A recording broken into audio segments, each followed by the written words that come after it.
tous, on se retrouve pour le 3e épisode. Et donc aujourd'hui, on se retrouve pour vraiment explorer à quoi ça sert de dormir. Finalement, qu'est-ce que ça nous apporte, le sommeil. Et on aura le pendant des impacts négatifs que ça peut avoir d'avoir un sommeil de mauvaise qualité. On va commencer sur le plan déjà du bien-être physique, de la santé. Pendant le sommeil, en fait, on a toute une sécrétion d'hormones qui se met en place.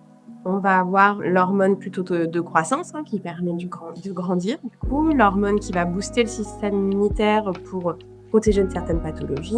Les hormones qui jouent sur l'appétit, avec le cortisol et l'insuline. Et on a surtout l'hormone du début, dont on n'a pas parlé, c'est la mélatonine qui arrive et qui nous permet de nous préparer, qui est sécrétée avant qu'on s'endorme. Et c'est souvent ce qui manque des fois. On peut avoir des petits compléments un peu de mélatonine.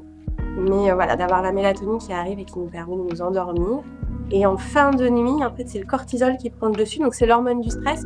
Elle n'est pas là pour nous envoyer directement le pic de stress au réveil, mais plus de stimuler et de réveiller le corps en disant, voilà, ça va être le moment de se réveiller, ça nous stimule un peu plus. Et donc, après, l'appétit. Et puis, la journée commence. Et voilà, dormir permet de grandir. C'est vrai.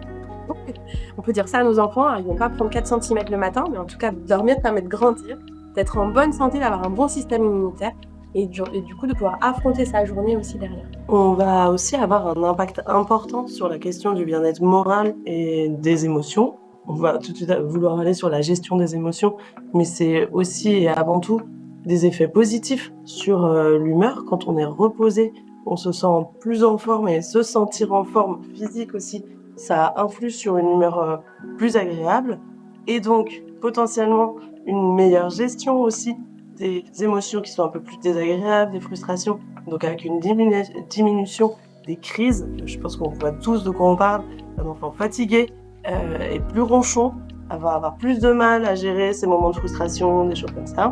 À l'inverse, en fait, les difficultés émotionnelles que l'enfant peut vivre en journée vont avoir un effet négatif sur l'endormissement le soir. Donc c'est important d'accueillir ces émotions un petit peu désagréables qu'il a pu avoir en journée pour que ça sorte finalement, qu'il puisse le réguler avec l'aide d'un parent, d'un adulte, pour pouvoir arriver plus sereinement sur l'endormissement. Parce que sinon, effectivement, ces émotions négatives qui sont venues le perturber un petit peu vont potentiellement remonter au moment de la séparation, du coucher, où on a envie de raconter les trucs qui étaient vraiment pas cool et tout ça pour être rassuré avant de se retrouver seul. Mais malheureusement, cette difficulté d'endormissement peut entraîner un sommeil de moins bonne qualité et donc une difficulté à gérer les émotions et donc le lendemain, à nouveau des difficultés émotionnelles. Donc on rentre dans une boucle négative.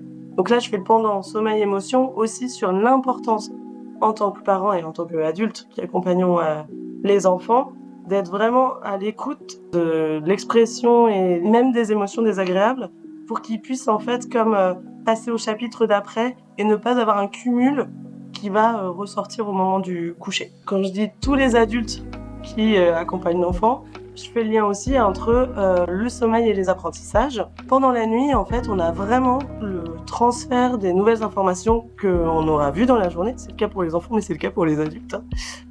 Au niveau langage, mais aussi au niveau moteur. Je veux dire, on sait que le petit enfant, il est vraiment dans un boom d'apprentissage. D'un point de vue cognitif, d'un point de vue moteur, les nouvelles habiletés sont chaque jour des petites briques qui vont venir vraiment transférer dans la zone de la mémoire à long terme. Donc en fait, quand elle disait tout à l'heure, le sommeil permet de grandir, et le sommeil permet de mémoriser, vraiment permet de fixer des apprentissages qui auront été vus dans la journée. Tout comme un sommeil, disons, qui est qualitatif et quantitatif, donc assez conséquent et de bonne qualité, va aussi améliorer les capacités d'attention de l'enfant. On sait très bien, nous en tant qu'adultes, mais on le voit aussi sur nos enfants, que quand on est fatigué, on a plus de mal à se concentrer, à fixer son attention. Et donc là, on va aussi avoir ces répercussions sur les apprentissages.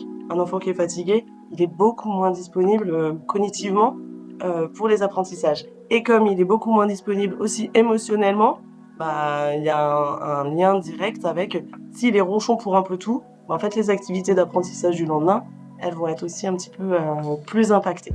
Donc vraiment, le lien entre sommeil, bien-être physique, bien-être moral, gestion des émotions, mais aussi apprentissage, c'est quand même le cœur de notre propos.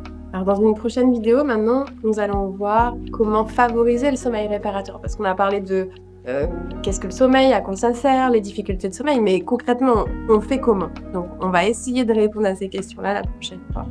À bientôt!